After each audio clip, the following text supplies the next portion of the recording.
नमस्कार, आप देख रहे हैं 9 भारत समाचार। कोल्हू खेत इको टैक्स बैरियर पर लगने वाले जाम के कारण जहां पर्यटकों और स्थानीय लोगों को भारी परेशानी का सामना करना पड़ा है, वहीं इससे वहां के व्यापारी भी परेशान हैं और उनका व्यापार प्रभावित हो रहा। जाम लगने के कारण वहां पर वाहन खड़ा करना मुश्किल हो जाता है। ऐसे में वहां के व्यापारियों को आर्थिक हानि का सामना करना पड़ा। वहीं इको टैक्स बैरियर पर लेने वाले शुल्क के बाद पर्यटकों को किसी भी प्रकार की सुविधा नहीं दी जाती है। पर्यावरण के नाम पर लिया जाने वाला पर्यटक शुल्क से मात्र ठेका संचालक और नगर पालिका की आय में वृद्धि होती है और इससे पर्यटकों को किसी भी प्रकार की जानकारी या सुविधा उपलब्ध नहीं हो पाती। कोल्हू खेत की चाय और पकौड़ियाँ काफ़ी मशहूर है और दूर दूर से लोग यहां पर आकर इसका आनंद लेते हैं, लेकिन इस समय वहां के हालात ठीक नहीं है और लगातार जाम लगने के कारण यहां का व्यापार ठप हो गया है। स्थानीय व्यापारी सुनील कुमार ने जाम के कारण रुकने वाला ग्राहक भी नहीं रुक पाता और टोल के कारण लगने वाले जाम के कारण उनका व्यापार प्रभावित हो रहा। व्यापारी नरेश कुमार ने कहा कि सीजन से बेहतर काम उनका ऑफ सीजन में होता है और टोल के कारण 2-3 किलोमीटर लंबा जाम लग जाता है। व्यापारी सुभाष चंद ने कहा कि यहाँ पर जाम लगने के कारण कोई रुकना पसंद नहीं करता और सबको जल्दी रहती है, जिससे उनके व्यापार में कमी आ जाती है।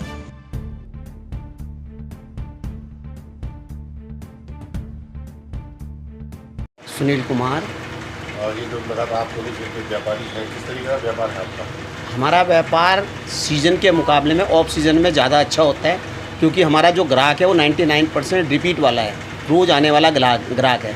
सीज़न के टाइम पे वो लोकल लोग अपने कामों में लग जाते हैं, तो हमारा काम थोड़ा सा सीज़न में थोड़ा कम हो जाता है। कम का मतलब है कि है तो ठीक, लेकिन उस हिसाब से जिस तरह सबके कारोबार बढ़ते हैं उस हिसाब से हमारा नहीं बढ़ता, क्योंकि एक तो भीड़ है, टोल की वजह से भी जाम लगता है, दोनों तरफ गाड़ियाँ खड़ी होती हैं, तो कोई रुकने वाला भी जो ग्राहक होता है वो भी अगर रुकना चाहे तो नहीं रुक पाता है।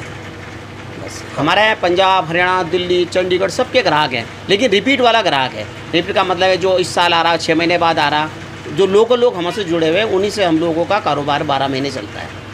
जो टोल है यहाँ पर लोगों का परेशानी भी होती है, लगातार जाम की स्थिति लगी रहती है। मैंने देखा कि पानी वाले बैंड तक जाम लगा जाता है। बहुत जाम है, कभी कभी आप चाहो तो सड़क क्रॉस भी नहीं कर सकते।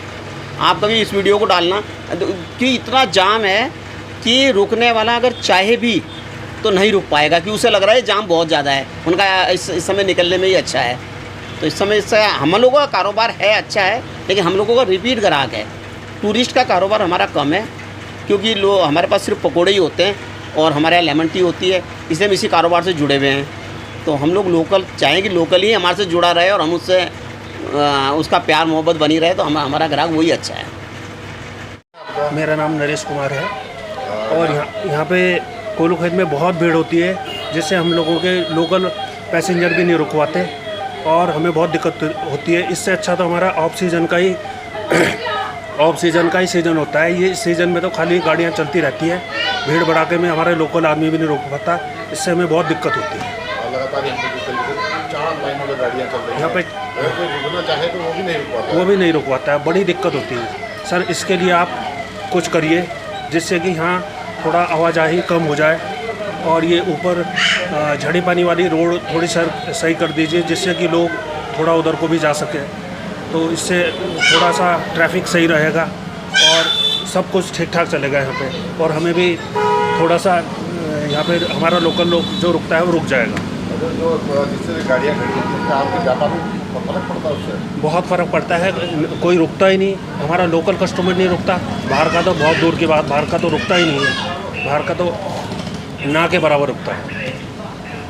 चंद्र है, ये लगातार गाड़ियाँ लग रही है, जाम लग रहा है, आपका व्यापार कितना प्रभावित होता है इससे? ऐसा है, जब से जाम लगता है तो यहाँ पे कोई रुकना पसंद नहीं करता।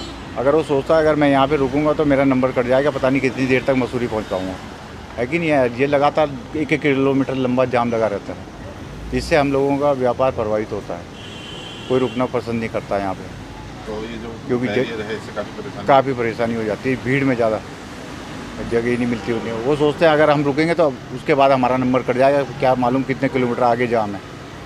तो ये तो आप देख ही रहे हैं, आपके नॉलेज में भी है, और आम जनता, आम अधिकारी, आम नेता देख रहे हैं कि जाम में यहाँ पे कोई रुकना पसंद नहीं करता, जिससे हम